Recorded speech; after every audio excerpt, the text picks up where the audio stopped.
Bienvenue sur Africa 24. Notre invité du jour, Aboubakry Mbodji, secrétaire général de la Rencontre africaine pour la défense des droits de l'homme, l'ARADO, qui a obtenu son agrément d'organisation non gouvernementale en 2002. Monsieur Mbodji, bienvenue sur Africa 24.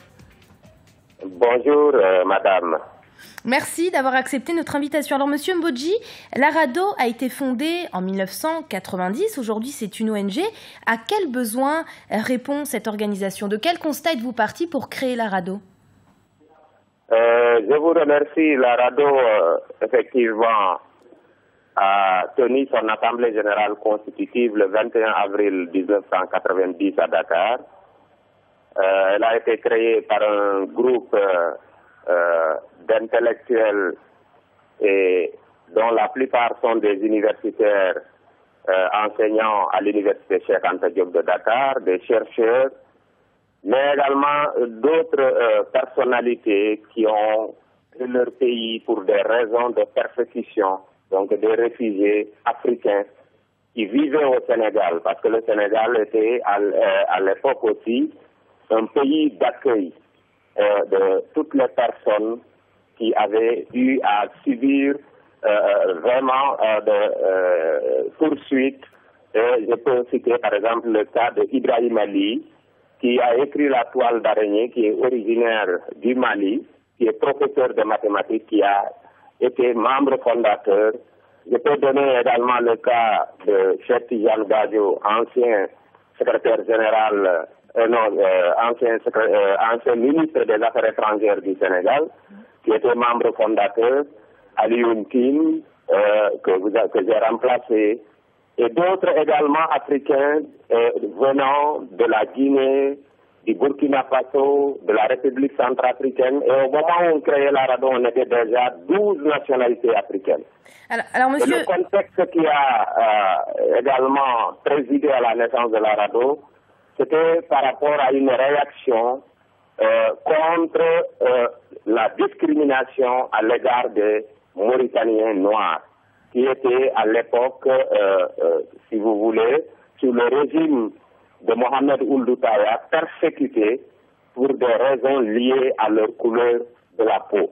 En plus de cela, ils étaient déjà en 89 également, ils ont subi une répression aveugle qui a nécessité leur déplacement sur la rive du fleuve Sénégal. Et déjà, à partir de 89, bien avant même, nous avons mis un comité d'initiative pour dire que actuellement, nous avons vu qu'en Afrique, toutes les organisations qui interviennent sont des organisations internationales. Il y avait Human Rights Watch, il y avait la Fédération des Ligues internationales des droits de l'homme, mais il n'y avait pas une organisation africaine pouvant porter également le combat africain.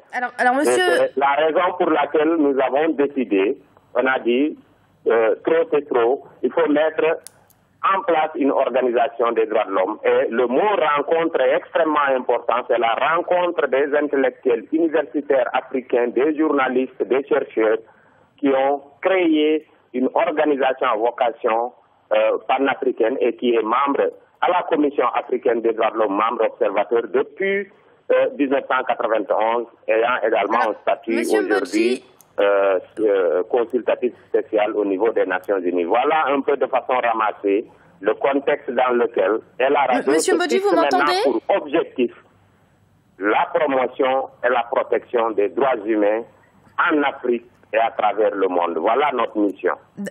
Monsieur Mbodji, peut-on vraiment dire que le respect des droits humains, des droits de l'homme, puisque c'est pour ces droits de l'homme que vous militez, est-ce que le respect des droits de l'homme a sensiblement évolué au Sénégal et par-delà en Afrique depuis les années 90, depuis la création de l'ARADO?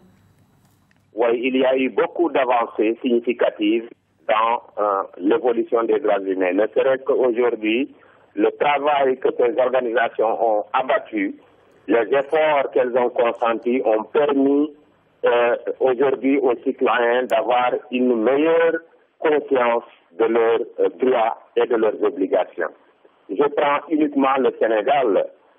Aujourd'hui, vous avez vu que le Sénégal, nous avons eu la chance de ne pas connaître des coups d'État militaires, de ne pas connaître des crises que certains pays ont connues, mais c'est grâce au travail de ces organisations qui très tôt aussi avec d'autres groupes de la société civile traditionnelle, tels que les chefs religieux, les chefs coutumiers, ont pu travailler pour au moins se donner une conscience citoyenne qui sont devenus de plus en plus exigeants vis-à-vis de leurs dirigeants.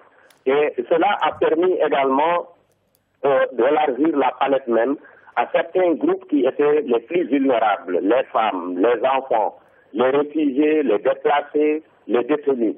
C'était des groupes également qui vivaient dans des conditions extrêmement difficiles, mais aujourd'hui, il y a eu des avancées significatives, ne serait-ce que même du point de vue des instruments qui ont été créés. Et je prends, par exemple, en ce qui concerne l'Union africaine, nous avons aujourd'hui le protocole à la Charte africaine relatif aux droits des femmes. Nous avons la Charte africaine des droits et du bien-être de l'enfant. Monsieur Mbodji, très rapidement, parce qu'il ne reste pas beaucoup de temps. Très rapidement, hein. Une des affaires qui fait l'actualité au Sénégal, c'est le procès Karim Wade. J'imagine que c'est un dossier que la RADDHO a suivi de près.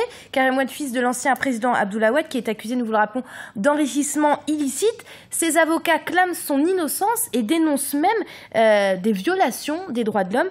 Partagez-vous leur avis? Que pensez-vous de ce dossier? Oui, vous savez, nous avons beaucoup communiqué sur cette question.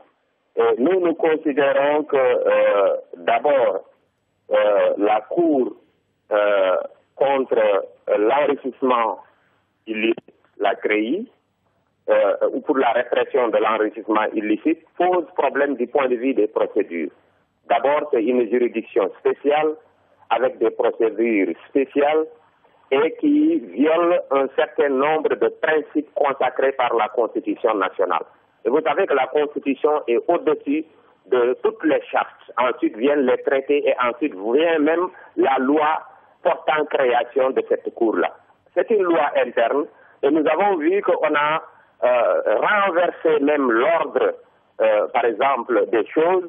Aujourd'hui, c'est cette loi qui est appliquée parce que dans cette loi-là, vous avez ce que nous appelons aujourd'hui la présomption d'innocence. C'est un principe fondamental en droits humains. Et selon vous, qui n'a pas été du tout respecté? La défense n'a pas tous les moyens aujourd'hui pour pouvoir faire face à, par exemple, ce qu'on accuse ces personnes. Il n'y a pas que Karim, il y a d'autres co-accusés.